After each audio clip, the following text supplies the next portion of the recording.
Well, the most dangerous thing has happened. All of the parents are out of the room, and I am running this show by myself. I have been waiting for this opportunity, frankly, to be able to run this show alone, for you all to finally see the power that I am. And just kidding. My friends, my beautiful friends, are out doing life, which has a way of catching up with us from time to time. So you just get me tonight, but we're so glad that you're here. I have no ability to replicate Jeff's intro, but we are Dentists in the Know. We welcome you to our live program here on this Wednesday night. It is our Humpday Happy Hour where we bring you news, politics, the latest dental trends, all from our observation seat as dental practice owners and operators, as small business owners, and just doing life in the trenches in the world of dentistry. I am Dr. Jennifer Bell. I am so glad that you are joining us this evening. We've had some really big news happening in the world of Dentists in the Know. Today, we launched our first announcement for a live webinar. We're going to be bringing back one of our guests that we've had just recently, Dr. Joy. She's going to come back on and talk about all things elderly care and preventative dentistry, focusing on fluoride and SDF, thrush. We talked about so many wonderful topics that evening. And honestly, this is a webinar not just for dentists, it's really for anyone who's providing care to their elderly parents or family members and having to sort of co-supervise their overall oral care with facilities or managed care facilities that they find their loved ones in. Like, you can be an advocate for them if you know the right questions to ask. And then from a dental perspective, how cool is it that we could participate in that type of care? It's been an ongoing frustration for myself in my dental practice when we have to bring individuals in from their managed facilities to get them the care that they need. I wish there was an easier way for us just to go to them directly and provide a level of care that would have value and benefit for them. So I think this is going to be a fantastic webinar. If you're interested in joining us, we have all that information in our private Facebook group, as well as our link tree on our Instagram page, Dentists in the Know. So please go check it out. We would love to see you there. And did I mention it's free of charge? Thanks to our friends at Kettenbach Dental. So we're able to bring that education to you at no cost, which is pretty amazing in the world of tariffs. Okay. This is coming to you free. All right. So lots of interesting things have been happening in the world of news. We're going to go ahead and dive in because I don't have anyone to introduce me into news anyway. So we might as well talk about all the things that are happening. First off, Florida is looks like going to be the second state to officially ban their fluoride distribution in the municipal water system. As you know, Utah was the first to come online with banning fluoride distribution. And now we're seeing Florida step it up. It's passed their House. I think it has to work through their Senate and then ultimately end up on DeSantis's desk. So we shall see how this goes, but it certainly seems to have a fair amount of momentum. Now, there are quite a few other states that are also looking at it and municipalities throughout the U.S. So this is probably going to be an ongoing news topic that we'll be bringing to you pretty routinely. Another interesting opportunity for those of us who have stayed fairly engaged over the last 20 years of dentistry, you know that there are a lot of regulatory items out there on the docket that prohibit us from doing many things that you might be able to do in any other industry. For instance, we're not allowed as dentists to talk to other dentists about what they charge for their procedures. There is a law that prohibits us from being able to have open dialogue about that. Well, this might be our opportunity, everyone. The Anti-Competitive Regulations Task Force, brought to you by the Department of Justice, as well as the Reducing Anti-Competitive Barriers from the FTC, or Federal Trade Commission, both with a looming deadline of May 26th of 2025, are looking for your comment. So it could be anything that you perceive to be a restriction, regulatory issue that's locking you up and not allowing you to really achieve your full potential as a healthcare agent. They are specifically targeting housing, transportation, food, agriculture, and healthcare and energy as well. Those specific industries have a heavy focus for both the Department of Justice and the Federal Trade Commission. I think this could be a fantastic opportunity for one to go back and say, hey, remember McCarran Ferguson? Remember when you repealed that act? When do you think you might actually start putting it into policy? When might we actually start to see the advantages of you repealing that? And oh, hey, can we talk about some of these other anti-competitive regulations that have been put in by the insurance industries to not allow doctors to be able to discuss openly and fairly how they are being compensated in their communities. And let's be honest, honestly, the patient is the one that truly benefits from this because as we know, if doctors know what other doctors are charging and want to be competitive in that free trade market, they will start to reduce fees to be competitive. It's just kind of the natural part of what happens or hold fees at a fair and reasonable rate that covers their expenses plus some amount of profit to be able to pay themselves a payroll, not in excess of whatever they feel like they have to charge to cover all their losses on the insurance side. I think there's a huge win for open dialogue. I really hope this takes hold. I really hope individuals will participate in this open comment period. Remember, this is with the DOJ and the FTC, so you have two opportunities to get your voice heard. Deadline is May 26th of 2025. Now, I know you may have seen that there's a lot of activity around two different compacts that are in existence today. In fact, we just showcased a podcast that we did with Bob D, who runs Dentistry in General, another private Facebook group just for dentists, talking about the two different compacts that are currently out there. Now, what's the compact? It's licensure portability. Originally was for the military spouses to allow them to be able to go from state to state without having to reset for licensure exams or jump through the myriad of hoops depending on the state that they were reassigned to. It was to make it easier for spouses to be married to military folks and move around as their deployments and assignments were changed. But it's sort of gotten a life of its own, as these things often do, and to open up the idea that dentists should have more freedom of movement, more like the medical model, where they can easily port their license from state to state. There are two current compacts in existence. One is the Dentist and Dental Hygienist Compact. That is the one that is backed by the ADA. That is currently being recognized in Nebraska, Arkansas, Colorado, Iowa, Maine, Minnesota, Ohio, Kansas, Tennessee, Virginia, Washington, and Wisconsin, with 10 other states showing pending legislation to join the compact. There's a second compact called the Dental and Dental Hygiene Licensure Compact, and this is backed by the American Association of Dental Boards. Now, this compact currently has no states participating, but there are about 10 states that are currently looking at this particular compact. Now, the difference between the two is that the dental licensure compact that is being proposed by the American Dental Board has a few more requirements in order to make sure that these individuals moving from state to state are competent, that their transfer of disciplinary actions will happen, and they do mandate some type of hand skills exam, where the dental hygiene compact, the original one backed by the ADA, does not require any of those items. So we do see a bit of this back and forth about what is better for the profession.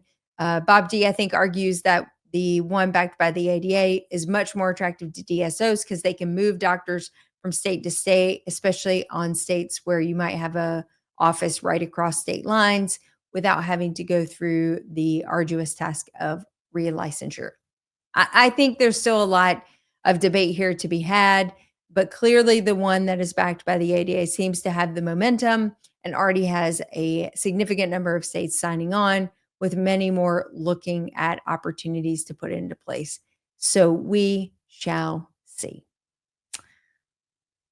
Lastly, this one's really interesting, and I don't even know what the takeaway is, so we're just gonna I do know what the takeaway is, and I'll tell you at the end, actually, as I reflect on this.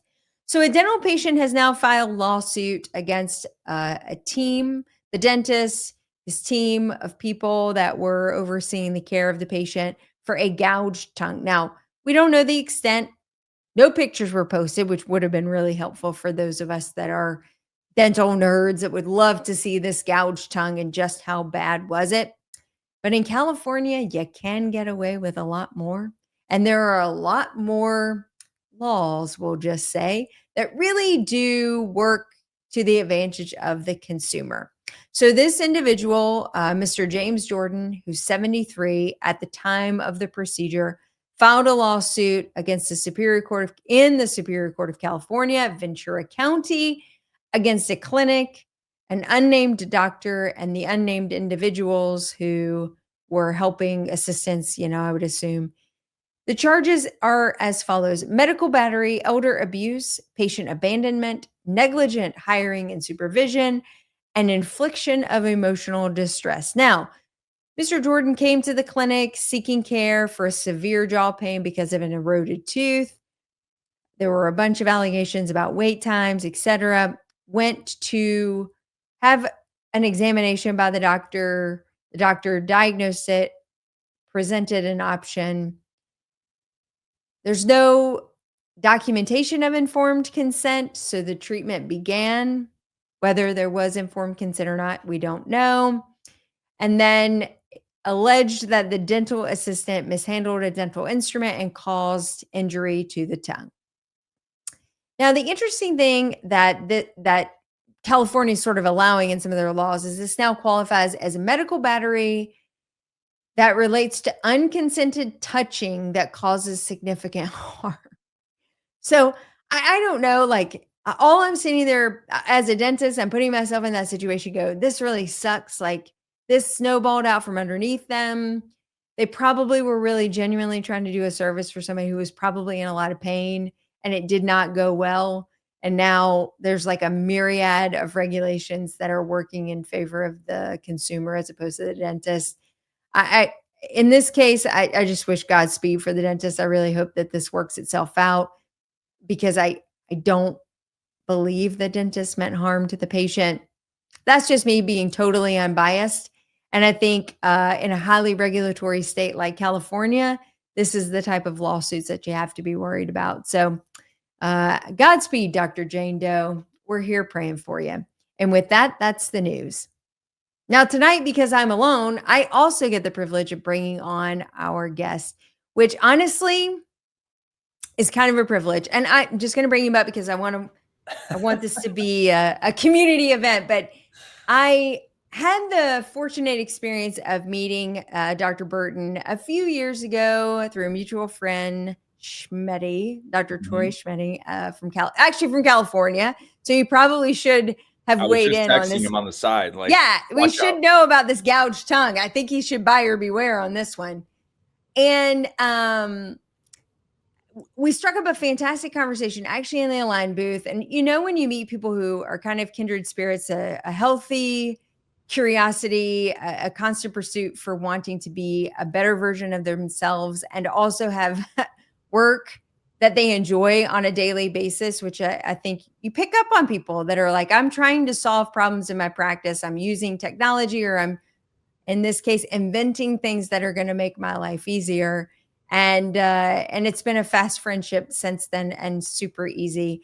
But I'm super excited to welcome a dear friend of mine, Dr. Burton, on the show. He's brought to us tonight by another good friend of the show, Garrison, who we're going to talk about this, but I've been a customer of for a really long time, actually a big fan of many of their matrix systems and other products that they offer. So I was really glad to do this collaboration with them this evening. But you're outside of the Chicago area, right? Yep. So yeah. I live just west of the city and I practice just south of the city, about 30 miles in Frankfort, Illinois. How is that commute? 30 minutes, 35 minutes. That's not terrible. No, it's great. It's actually it's a nice podcast. I was just going to ask, besides Dennis in the Know, which I'm sure is like top on your feed. Number one news. What are some of the I think dentists genuinely like to hear from other dentists. Like, what are some of the podcasts that you're listening to that fill the time? Honestly, not dental podcasts very Same. often. Yeah. So, I don't know. What I usually do is like my friends will send me links to podcasts. Like they're like, this is a good one. This is a good one. Cause I rely, or my wife will too. Yeah. I rely solely on that. So like I'm all over the board, and most of the days I'm traveling, it's definitely just like quiet music in the background, just like Exactly. decompressing. I've been listening to myself talk. I've been listening to a handpiece all day. And so it's just sometimes it's just quiet in the car on the way home too, which is I good. caught myself putting classical on the other day, and I was like, Ooh, but it was quiet. Like, it's calm and no one's shouting commercials in your ear. yeah. And it's not, some like, whenever you listen to radio now, you can pretty much pick, like, depending on the genre, you can pretty much pick the next 5 or 8 songs. It's going to be a rinse and repeat over and over again. And so I have actually started listening to more classical, which I didn't even do as a kid. My dad was hardcore rock and roll. My mom loved Motown and the oldies, and soft rock. That wasn't even part of my childhood. And somehow yet I have found myself listening to strings. I think dentistry's broken you, Jen Bell. I think it has. I think it has. And I'm envisioning like what it would be like to live at Bridgerton or some beautiful castle where I don't have to, I just have to wear a corset every day. I don't actually have to like get up and do anything. Oh man. Is that what it is? I'm just transporting myself into time, space, continuum. From podcast discussions to that, like in 2.5 minutes. That's why I love the show. It's so yeah, good. you never know where it's gonna go. No, you really don't. So dialing it back for the few people who are dentists who actually do listen to dental podcasts. God bless them. Tell us just a little bit about yourself, your journey, your style of practice, get kind of a day in the life. Yeah, no. By the way, thank you for the amazing intro. And it goes both ways. You and I know, like we chat a fair amount behind the scenes. Yeah. And so we actually almost missed the start of the show, I think. And then Jen's Chrome crashed. We would have talked for another 30 minutes. I know. So we were unregulated by the other 2 police officers that are supposed to be here and doing this stuff.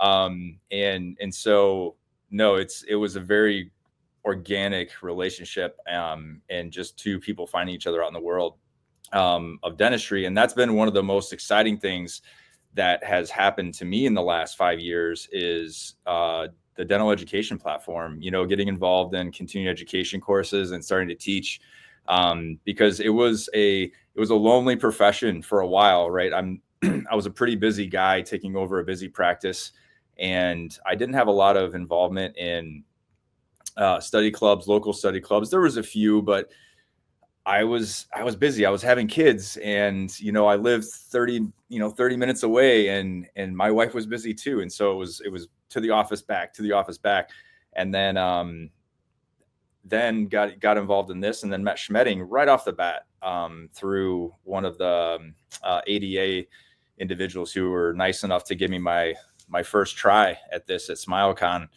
in I think it was 2020. Actually, it was Vegas. Oh COVID. gosh. Like, I think we stayed at Mandalay Bay, and I looked down at the pool, and it was like Armageddon. It was like almost those shows on Discovery Channel. It's like, what would the world be like if everyone left? Like, it was bizarre, but still a well-attended show, and for the time. And that was my first gig. And I met Troy shortly after that through a contact, and then started to snowball into, people like you. And that's made it a lot of fun and very informative too. And I think that what you guys do every week and every day behind the scenes is great, because our profession is a lonely profession. Like when you're in your office and, we're taking courses to try to learn and try to understand what to do. But especially in today's age, with how fast things are changing, I feel like there was an era where you could go to a trade show every 5 years and it would probably be much of the same. And now you can almost have trade shows like every 5 months, and something's going to be different, right? Oh yeah. So it's really fast paced and intimidating to some respect, but a lot of fun you know, Don't you find when you're lecturing and you say something that sucks, or like you're like, yeah, I mean, who here loves to do a number 8 incisal facial composite? And then who loves doing it for free the second time? And everybody's like, oh yeah, Yeah, yeah, yeah, yeah, yeah. I know that pain. Like, it's so validating. You're it like, is. oh, it's not just that I suck. Yeah, Like, or I had a bad day, or I yeah, missed right. Or something. my It's like bond just does not physically work. no, Like, and it's that's the so whole reason we're validating. there, you know. I think that that's the fun part about the teaching aspect of it, and that was something that I just it kinda came naturally to me, was just like, I always hated going to courses where they would just show all their successes, right? Like, Right? nonstop success train, and I'm just sitting there, and I'm just like, I mean, I am just shrinking in the back, and I'm like, Yeah. "Man, I should have not come to this," right? Like, this I is shouldn't have gone to dental school. yeah, I Like, yeah, should have you just should be stayed on doing the something farm, different. like, it would have been way simple. Yeah. Um, and so with me, it was like, but I was at the same time, and you know this too, as an instructor, like, you're kind of afraid to show, like, to open up the beans on that, right? Yeah. But then you find, like, very quickly, it's like, no, the reason that I can sit here and be like, this is how I would do it now, is because look, here's what I did before, This didn't and this is go. what went wrong. And so it's a fun thing. It's cool. But I yeah, agree. I do a bit on that, actually, about missed occlusion on those interiors. Absolutely. And then I'm like, how many times do you want to do it for free? I mean, people are like, yeah, nah, I can't. And I said, look, I just did one for free on Tuesday. So it's not like I've Yeah, learned. I'm just saying, like, you can be better than me. There's a roadmap. It's not the one I've chosen to take, but there is one that could be better than the one I'm currently living. do what the doctor says, not what the doctor does. Isn't that Exactly. something? Those who can't teach. Yep. Duh. Duh. It's very obvious. Great. That's great. Okay. So as we're talking pain points, I think we all have them. We come across like frustrating moments in dentistry where we either wish we were educated better. Like, if I just understood this, I could do it differently, which for me was occlusion for sure. Like, Mhm. I needed a much deeper dive in occlusion because I was running into too many things that I was like, I don't know why it hurts when you chew on it. Yeah. I can't fundamentally figure it out anymore. But there's also procedurally driven things that we do 1,000 times a day, and you hit walls of frustration, that you hit cases where you're like, the technology or the crap that I have in my office didn't help me solve this problem. Like, I know how to solve it. It just didn't help me. And I think that's been a big part of your evolution It as a has. doctor. Yeah. Yeah, it Tell me has. about it. Um, I graduated with amalgam-based boards. So Mhm. it was '08, and it was still amalgam-based, and a lot of my Yeah. instructors, there was a handful that were almost like side hustling rings to us in the Yep. clinic, to be like, you should practice composites in the posterior because, you know, it's a thing, right? That's Despite like a guy who was sneaking in Septicane. yeah, And he's like, I got it, like in a fanny pack. I got a few I got the syringes. good stuff. I And I'm got like, yes. booyah. So it was to that effect, and they were the first generation Garrison rings. Funny enough, like those like metal tines, Oh, right? yeah, yeah, yeah. And the beans, they call them beans, and so I had an education that was largely around amalgam, and I remember almost all of our like cohort study groups or whatever that we would do in these clinics. It was all focused on whether or not composite restorations were like ethical in the posterior, because at that time it just seemed like a streamlined funnel moneymaker for endodontists, right? Because anytime someone got, you know, and everyone's Oh, heard the it story, hurt. everyone's experienced it. If you're 43 or older, you've heard this, right? And so it was going through a lot of changes, but at the same time it was happening, you know. And so this is a true story. My senior year of dental school, like the second I graduated, I maxed out a credit card and I took Bob Margis's anterior composite course at Cosmodent and Jason Smithson's posterior composite course. He was just coming out, fabulous dentist from Mhm. UK, like just so good. I was Phenomenal. like, I've never seen restorations like this. And that was 17 years ago. Gosh, Yeah. I've been practicing for that long. Um, and so you get thrown onto this and you see like some great technologies on the front end, right? We had a couple of ring systems that kind of solved the whole contact issue, or at least partially. And then what I noticed was that that was great, but then the demand of what we were doing with composites was just like skyrocketing, right? So all of a sudden it was no longer like Gordon Christensen, like, okay, if the walls are, if it's 3 millimeters wide and 3 millimeters deep, you can put composite in there. Otherwise, you That's shouldn't, so true. I'd Um, forgotten all about that. you Or, remember that stuff, right? you would push the boundary because everybody wanted composite. No one wanted, and the only reason they chose amalgam at that time Was was cost. because the reimbursement rates were Yeah. still better. Everything was downgraded to an amalgam. So you're like, well, it's $40 more for me to do a composite. Yep. So, but you would take the Toffelmeyer off and you would just pray. Yeah. Like with fundamental praying. Every Will it be time. closed or will it be open? And it was always open on the mandible, always. Like always open. And it was anyway, yeah, always. You didn't stand a chance. And so the demand of these things was growing so fast. And then there grew these techniques, right? I mean, if you think about the evolution of all that, right? We had Teflon tape, people were designing courses around how to do white fillings on these like major cases. And so, which were phenomenal and it was great. But at the same time, I was just staring at some of these situations and that weren't even that complex or shouldn't have been that complex. And I was running into walls in my office and consistent walls. And I still have every ring I think made ever almost in my office. It has to be close. Maybe not all of them, but is it going to be like your Blanton's mounted? You're going to have to like, no, because they are not packed. They are spread out. It's like a shotgun spread all over the office. Like you open a cabinet and the ring will fall out from like, I'm like, oh, that's from 2012. Yeah. And so, but the point I'm not a nerd. Don't worry. But I was trying everything, right? I was like, something's got to work. Something's got to work. And I realized that through just constant trial and error that it wasn't necessarily the ring's fault all the time, right? So I was looking at these steps like, okay, matrix band goes in, okay, everything's fine. Then the wedge goes in, and then it's like, then you're starting to pray, right? You're like, okay, is this going to be okay? Yeah. Is it not going to be okay? Like, what's going to happen? So then I knew there was like a wedge component to this engineering situation.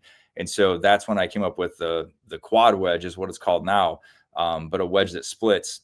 And then I found Garrison because I started my own company because I realized that this was something, right? I'm like, you know what? Like, it's something. I don't know what it is, but it helps me in my office. And I do a lot of these. And so what was the origin of you making all those wedges? The origin was me with a 12 blade splitting Triodent wave wedges in half. Like in your dining room, I believe. Yeah. So my thumb has like so much scar tissue on it from misses. But I would just make like a week's worth, I mean, I was crazy. I would make a week worth of them and I was just doing that for a while. And then I went out on the road and just started to kind of spread the word on this because everyone had ingrained that it was like a certain way. And what I realized was it wasn't, because the wedge actually controls the contact too. That's the bizarre thing. It's like, we think the ring is going to make the contact, but it's actually the wedge has just as much to do with it. And so I was teaching this course at SmileCon. Funny, we're coming back to that. That was my very first course I ever taught. And Tom Garrison was actually in that crowd. So were you teaching Garrison at the time? No. What were you teaching? I was for myself. Yeah. But you had a ring. I'm a Palodent Triodent user by like many years. Preferred, and I recommended that they use Palodent Triodent. Someone asked if they were with your custom wedge. Yeah, and they were like, "Are your custom wedges? Are they compatible with Garrison?" And I said, "I don't recommend using Garrison's rings with these." So did you have a reason at the time? Just you'd use them, and I guess maybe the gen that they were on just wasn't working in your hands? Yeah, it was Fusion. At that time, Fusion had just been released. And there was like, it was just the pads were too big for agreed. That, right. And I was still kind of like a universal guy. And I have Fusion. I bought Fusion. But there was just something about the Palodent Triodent thing and I think for me, honestly, I think it was like access. like I just had a different access to it. I was used to Yeah. using it. There was things that I didn't like about it, but at the same time, I kind of knew how to drive the boat, right? Yeah. And so, Tom and I meet up like 3 months later, and we're chit chatting, and because he was like, and I didn't know. Again, I didn't even know that he That was he that. was in there. No, I had no idea. So Talk he's about pucker talking. factor. If you Yeah, he's talking to don't, me like, hey, like I've seen your product. I've seen you around at a couple trade shows. Like, we should talk. Let's chit chat. So we start chit chatting, and then we hit it off. And at the end, it was like the Friday at midwinter, and they're giving out the free beer. right. Yeah, So yeah, yeah, we're yeah. having a beer, and he looks at me and he's like, I was actually standing at your show at SmileCon in Vegas. And I was like, no kidding. Mm. I'm like, you saw that course? He's like, yeah. He's like, really hurt my feelings that you told the audience not to use Garrison's. And I was like, oh, Tom, it'll never happen again. If we Oh, I work thought this it was out, a I safe promise. room. Yeah. I'll reel that back in. So it was kind of a unique relationship from the start because, and that's one of the cool things about Garrison is they're so innovative, right? So they went out and, hooked up with me, and we started figuring things out, but they brought in like someone who wasn't a Garrison user to help them like engineer this next generation of ring. And the goal of this ring was to kind of simplify and streamline things, because there was things that I didn't like about Garrison rings. There was things that I did like about them, and vice versa for the others.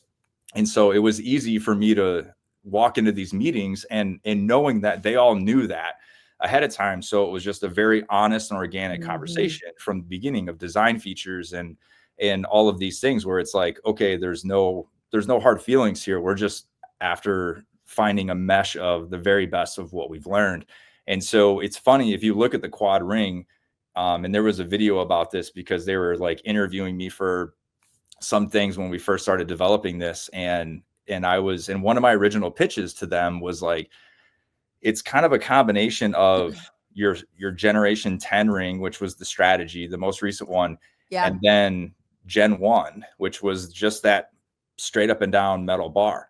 And I'm like, you're taking the best of those two things, fusing them together, and then adding a totally different wedge component to allow the ring and the wedge to work together, which also opens doors to quadrant dentistry simplification and all of these things. And so when I started prototyping this with them, and that's where their engineers are so smart. It's so fun. It was It's so so fun to work with fun. them. Yeah.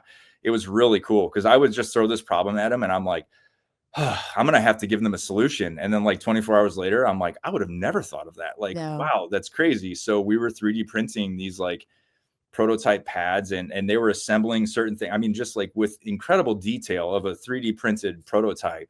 And I started using these and I was like, holy cow, like this actually works. And so it was nice having that background where like I was this Paleodent Triodent user and then coming with them. And so this product kind of has that feel to it where it's like, it's kind of made for both crowds, and everyone benefits, and everyone runs into this problem, right? Where no matter what you have, if it's routine, if it's complex, whatever, it's like that thing that you can just reach for and it's going to deliver, excellence for you in all those different situations.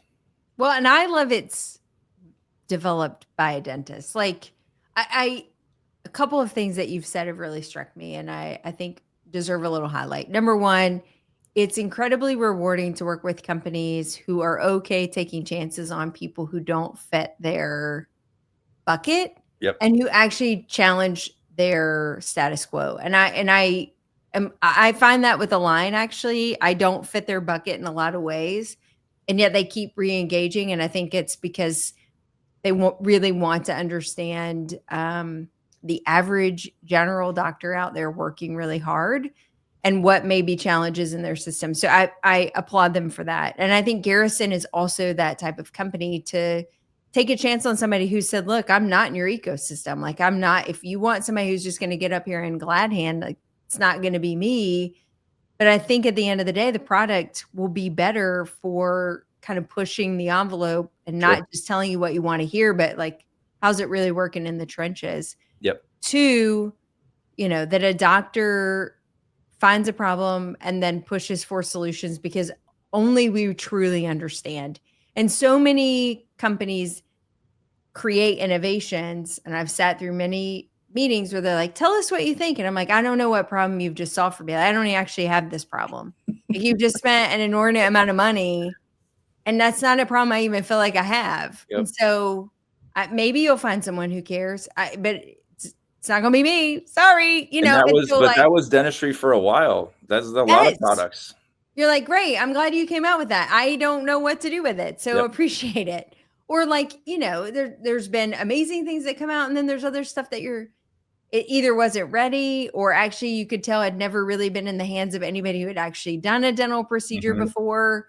So I love companies working side by side with doctors to come up with solutions, because then at least, succeed or fail, it was scientifically driven, it was clinically driven, like it had gone through all of those necessary steps to make sure that this was going to be a product that had some place in the market and would solve problems for doctors. So I love that Garrison believes in improving clinical outcomes and the experience of doctors, and they're like that perfect size of a company that's Yeah. innovative but connected. Yep. Like Connected is grassroots the key connected, word. right? Connected. Yeah, that's a good word.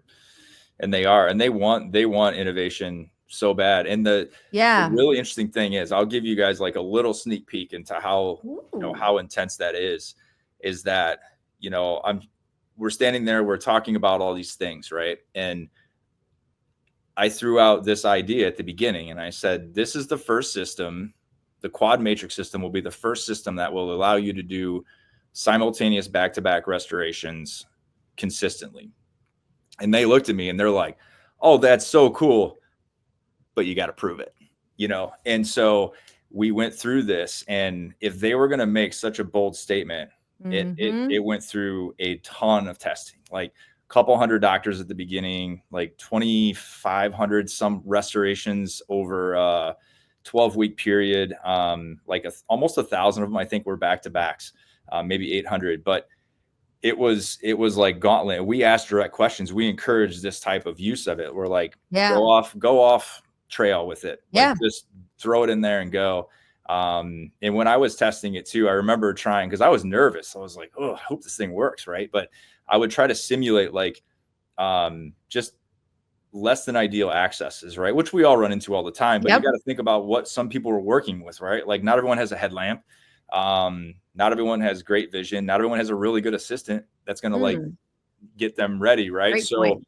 I would literally try to place the ring and the setups, and like I would shut my headlamp off, like put the overhead light in there, but at a crappy angle, and then just kind of like almost wing it or close an eye, and try to simulate these difficult environments to place it. And so but we realized that it worked and that it had made it through, and it's a really cool innovation. But they're really connected with that kind of thing, and so they want these innovations, they want to develop these innovations, but they're also like, we're not just going to go out there and just that's a bold statement, right? Like, you have a lot of work to do to get there, and it took a couple of years to get to that point, to engineer all these things and to do it with such precision and accuracy. And so much happens in like 4.5 millimeters. It's so crazy. So much. It's crazy. And different materials. Yeah. Like, fine, you have the matrix system, you have, these beautiful wedges and beautiful rings, but you can't control the composite. Nope. Right? So, and they all have different properties. Yep. So it's pros and like, cons. It just had to be its own entity. And that's what I was driving for, was like, this thing's just going to set a form. And one of the unique things that we discovered with it, one of the most unique things that I think I discovered with it while we were using it was in the design, but we didn't really foresee it, was that the driver tip, that bar that comes in the middle, it helps orient the ring. It forces the ring into a completely proper orientation with the teeth, right? So before, the rings, when you had two pads, they would come in and it'd be like, they would tilt or can't, depending on whatever engaged first, like pretty much whatever one it would do. And that would deform contact areas. And that's why some of those contacts would be, this way or that way. But this driver tip, it has to go right where the gingival embrasure is. It just forces that ring right there. And so it orients the ring, but then it also puts all the force of the ring. And this was the interesting thing, all the force of the ring right there, right in that spot. So you're not losing in those same situations where you had the pads coming in on both sides, you would get these rotations a little bit. And so the ring forces dissipated over the ring kind of flexing and moving around. But the driver tip kind of focused, into one spot. And so it was those fun little realizations where you're like, why are these contacts so tight? Because I think they were looking at it too, like what was different. And it was that, just that little design feature change. So let's talk about, okay. I have two topics I want to talk about. One, nickel titanium, pros, cons. I know that's something Garrison's been moving towards with the rings for the memory of that wire. I think it's a huge pro. Yeah. That was one of my things with competitor rings, is that they would fatigue over time. And I mean, I would get these really nice contacts, but after a few weeks, if I was cranking, after a few weeks, I would start to you could even feel like it would just like open up a little looser. And so I would do my best to like only open it up enough, but like, that's not realistic. Like we got to be able to use these things. Or you have the assistant that pre-opens it for you and sits it out there for an hour. And you get them and they're like, whoa, I want to die. It's probably past the elasticity. Yeah, it's never coming back now. No. So good job. Good job. Take it in the back and squeeze it with some exactly. See if you can get it back. But the nickel titanium has been awesome. I mean, I've had some of these rings that I've kept using were from like phase 1. So gosh, still cranking. Yeah. And I'll throw them into circulation. They're still cranking. That's awesome. So I have a whole pile of these in my office. I'm like, all right, keep these real clean ones over here for this. And then, but I still use some of those, and it's by accident. Actually, I think my assistants, sometimes they just get into the routine of like putting things, back in bins or whatever. Yep. So, but I'll find one and I marked them a certain way. So I'm like, gosh, this one's like a year old. And it's still functioning that way. So they've done a good job in that respect. So it was a pretty big realization for me. So you said something earlier, and actually you've kind of opened my eyes yet again. So I was led all through dental school because we were trained about the same time. Wedge, wedge, wedge, wedge, wedge. Wedge was the only thing that was going to make a contact, right? Yep. And then I had this, and we really actually didn't have any sectionals in the office or in dental school. I think maybe there was an alleged, paladin ring somewhere. We had copper rings for giant core buildups, which never have I ever used it since I left dental school. But like the guy rolled out with this little box of copper rings, and I was like, what do you want me to do with this thing? Like, is that what they use in some DME things? Is that what you're talking about? Is that some DME docs use those things still? I don't know. Does anyone use it still? It's literally it's an adjustable copper ring, but it was a copper ring. And then you had the ones that were truly adjustable. I don't remember what the name was, but you had that special tool that's stuck in there, and you'd twist it and it would tighten it up. No, nothing. It was some kind of silver band, and it had like this little resin core thing, and you stuck this long tool in it, and you would turn the tool and the tool would tighten it up. Again, for like big ass class 4, class 5. Which is what we were dealing with in dental school. It was dental school, right? Untrained dentists trying to do that stuff, right? But again, I'm living and dying by a wedge all day. If I can't get the wedge to help me, I'm screwed. So it was a big realization in private practice that the ring was doing as much as it was doing, and that it was as fundamentally important that the ring fit well and that it had its elasticity maintained, because it was contributing to the contact so fundamentally. But you said something earlier that the new system, or maybe as things have evolved over time, it's as much the wedge as the ring. And I would love to dive into that more, because I think fundamental sectional matrix users rely on the ring. They think. Yeah. And this is where I like geek out, right? So let's go. I just totally took right turn. But you And just don't know this. I'm dove going to into this. find this thing and I'm going I to have send you studied this sectional matrix systems in more twisty detail. thing that I had to use. And so what I discovered quickly was that the wedge can produce X amount of force. Okay. I think it's Okay. like, it's measured at like 34 Newtons of force Okay. is what that can produce. The ring is about the same. But the difference is longevity. So when wedges go in, it's like physics, right? So wedges go in, you're pushing it in with your finger. And then as soon as you let it go, those teeth and the tissues are pushing back on that wedge, okay, Yep. the whole time. And so that wedge is gonna, especially with like wooden wedges or sycamore wedges or and plastic too, because it's slippery, but it's gonna want to back out, or it's going to deform based on what those tissues are pushing back onto it.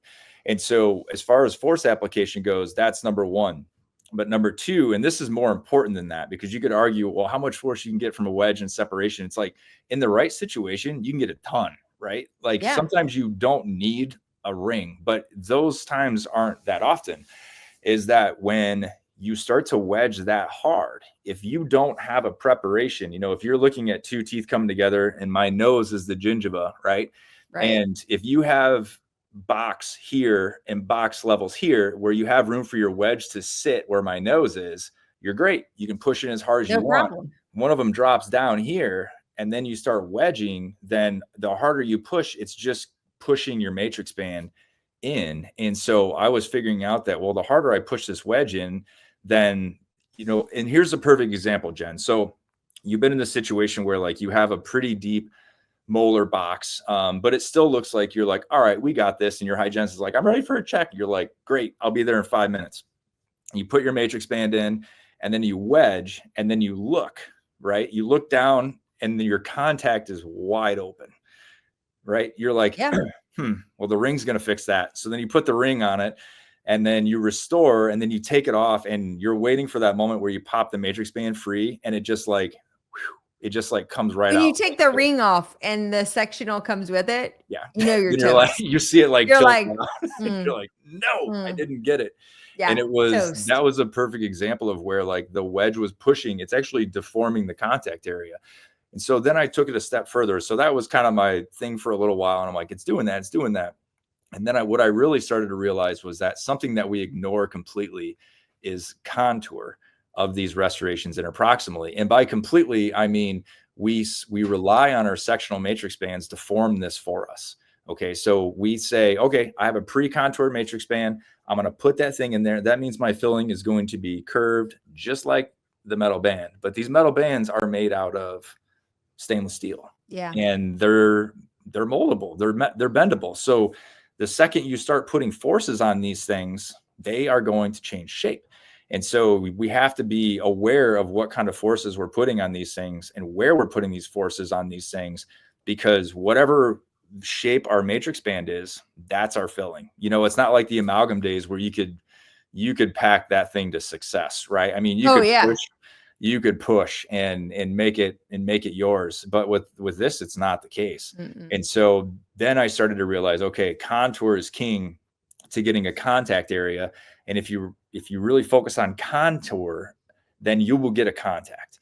And so I started doing that like in anterior work and all, different areas. And then it kind of clicked like, okay, if we have a wedge that will allow for a proper contour and a ring that will work with the wedge and not disrupt our sectional matrix system, then we probably have something that could be a pretty consistent winner. And that's where this thing was born, was just, wedging has had its, its differences and its ups and downs. And back in our day, that's all we had, right? When we first started, it was like you wedge. Sometimes I would wedge and hold it in with my finger, and like my ring was the finger, or my finger was the ring, right? Exactly. Like, and there's times that I still do that, where it's just like there's chaos going on. I'm like, I'm not putting a ring in there. And we make it happen. But with all things considered and the demand on what we have to do now, it's like it was time to find a little bit of a different and better way to do it. So you remind me of a story, wedge being king in dental school. I don't know how your dental school is structured, but we had cubicles, like you'd be assigned to an op for the day, or for that patient or whatever. But they're all open above Yeah. 6 feet, 5 feet, whatever that was. So you could kind of stand up and look out over whatever. So a good friend of mine, and I will clip this and actually put it as a reel because I want him to remember this vividly, because he watches the show. So he believed in the wedge.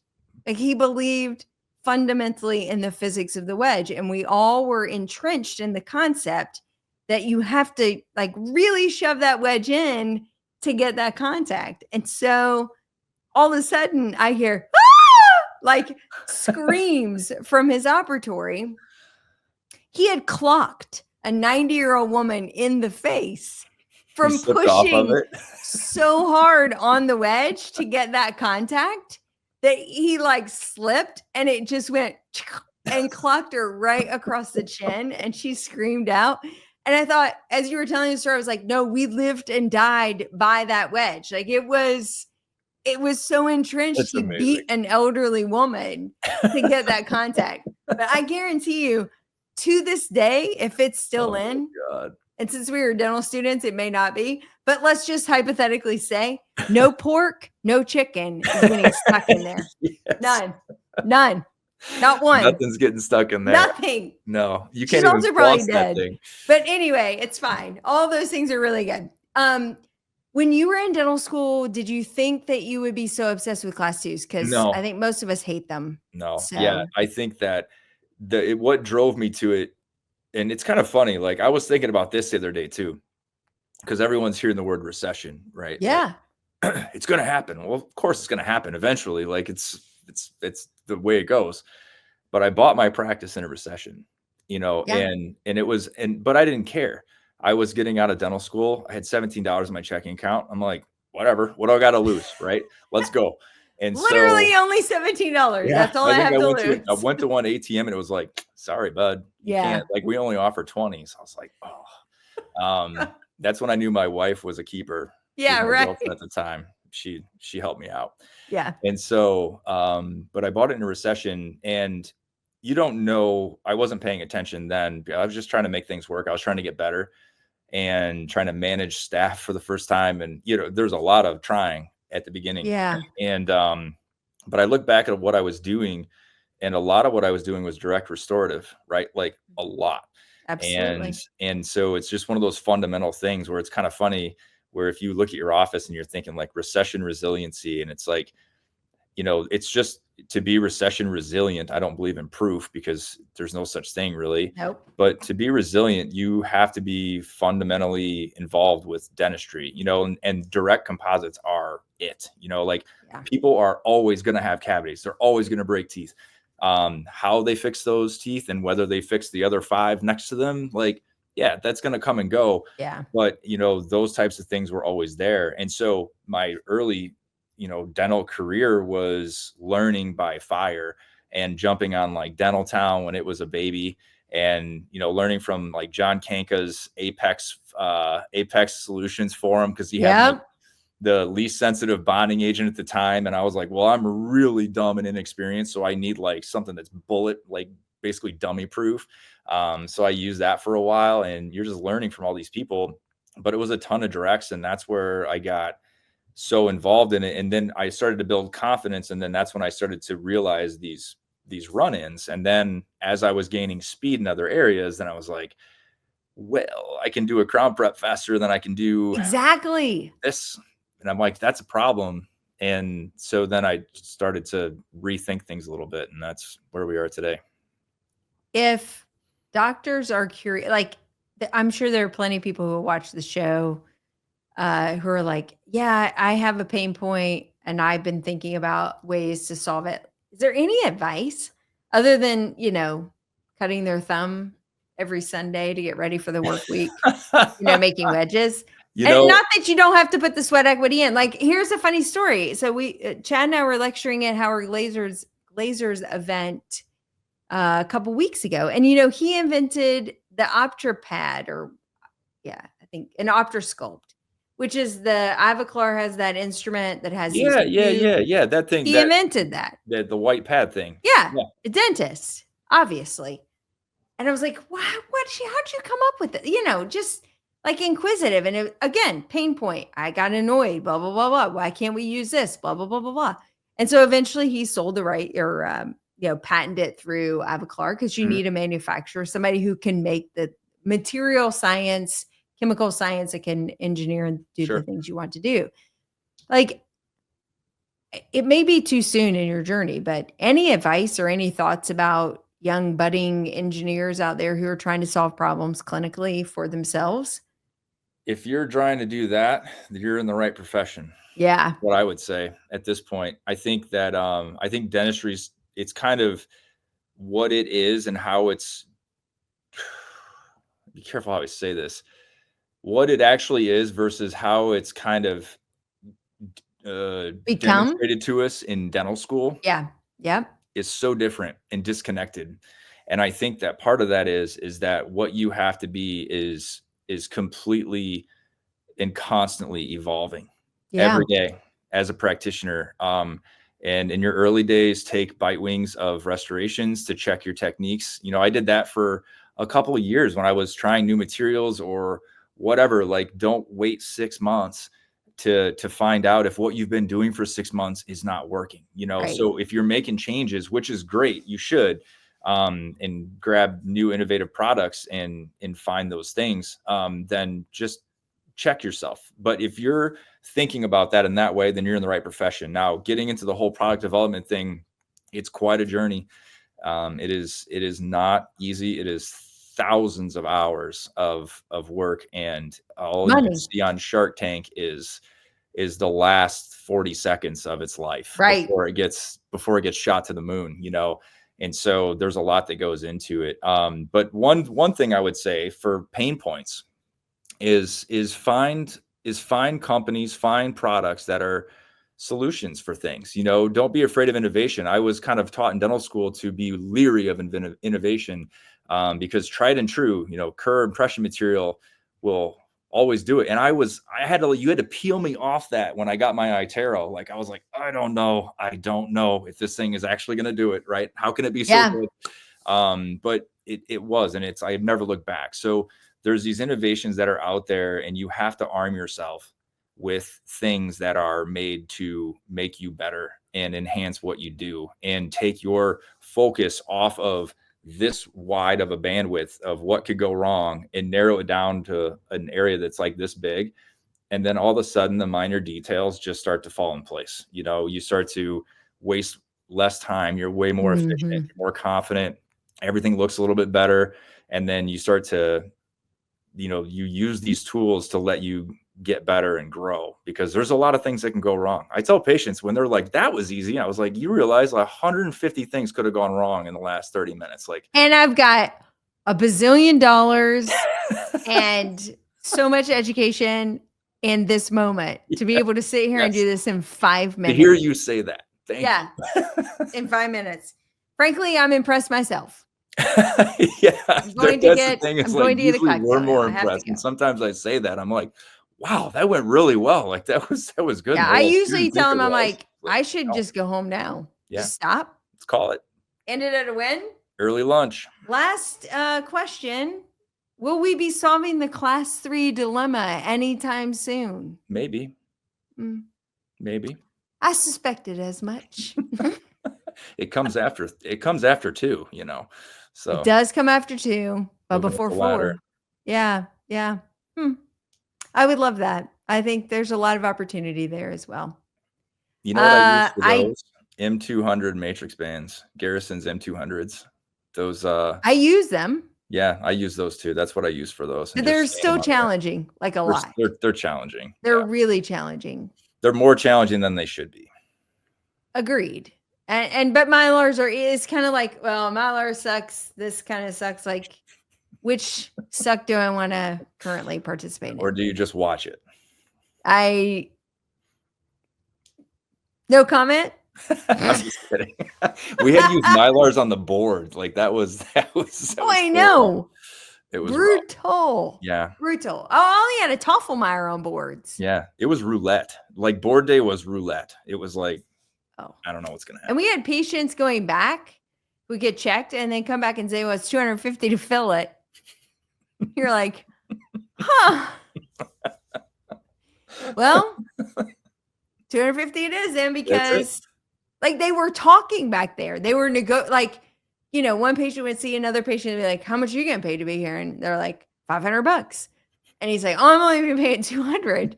They're like, oh, And then they come back and be like, you can fill it, but it's going to be $200. And you're like, damn it. Like, they should not be allowed to talk back And you there. know who it was. You know who it was that was paying $5. You know who it was. Of course I know who it was. Anyway, I'm just glad those days are over. Maybe we can go into the compact discussion about licensure portability and Godspeed for all those individuals. I'm just hoping you don't have to talk about the Corporate Transparency Act anymore. If I talk about it one more time, I'm going to literally poke my eyes out. Oh my gosh. I thought you took a vacation for like a month and just like pipe the same same stuff. newsfeed over. Change the shirt though. I did change the shirt. Yes. Sometimes I change the hair, but it's not very often. It's so painful. The government is so painful to track. Like, we'll all comment about all the terrible things that insurance companies do to make us anti-competitive. And the fact that boards don't let us thank patients for giving it. Like in my state, if I have a patient who sent me like 15 patients, just literally just goes on their Facebook neighborhood page and they're like, oh, I love Dr. Bell. She's so great, blah, blah, blah, blah. And I'm like, man, that is so nice. I'd like to send you a $20 Starbucks gift card. I just really appreciate you being so kind. That? I cannot do that. Wow. I cannot do normal business things. It's wild. I know. But I'm going to send all this stuff to the government. They're like, oh, that sucks. Keep me posted. Yeah. You will. Sounds like a you problem, not a me problem. Maybe you should send a recording more than like writing. You do better recording, I think, than writing. So just send just video. Yeah, I'm just going to start sending messages to everybody. Yeah. Video messages to Trump. Let's get it together. What you need to do. Pros and cons. Pros and cons. Let me lay it out for you. RFK. Let me lay it out. Let's talk about fluoride. You know. Also, every dentist that's involved in ADA and AGD and a bunch of other organizations are on Capitol Hill right now fighting for the things that I think we care about. So that's kind of cool to see them up in action. Again, I just think they're so distracted right now. I don't know how much any of our information is actually falling on listening ears. Yep. But, time will tell. Well, dentistry is a wild ride, I will say. As a profession, a lot of things have changed in the last 5 years, and I'm interested to see where the next 5 take us. I can't say it's not entertaining, at the very least. At the very minimum. Yeah. At the very minimum, it is entertaining. Very. There's always a story that comes into your office, and you're like, huh. Did not see that one on my bingo card for today. I've started a new saying in my office where it's like, the second I think that I've seen it all, I show up to work one more day. Yep. And it's like in 17 years, I've seen a lot. Yeah. And in 1 week, almost every week, I'm like, what is this? Whether it's like a personality or a tooth thing or like a growth or like some sort of tongue biting accident during lunch pizza. It's like, what is happening? What is happening? I don't know. That'll be another episode for another day. It will be. Matt, thanks for coming on. Thank you so much for I want you back on a million times. Obviously, we need to do a webinar on amazing class 2s because now we're offering webinar series. We pay for those. We pay for those. These are, not, but we pay for those. So you should definitely consent to that. I will publicly consent to, yes, I accept your invitation. Yes. We're getting a great lineup of people actually coming online. So it's really fun. Nice. But it's so amazing. Honestly, I pinch myself many days because when the guys who currently are not present doing the thing that they asked me to come do 4 years ago, and now they abandoned me like this.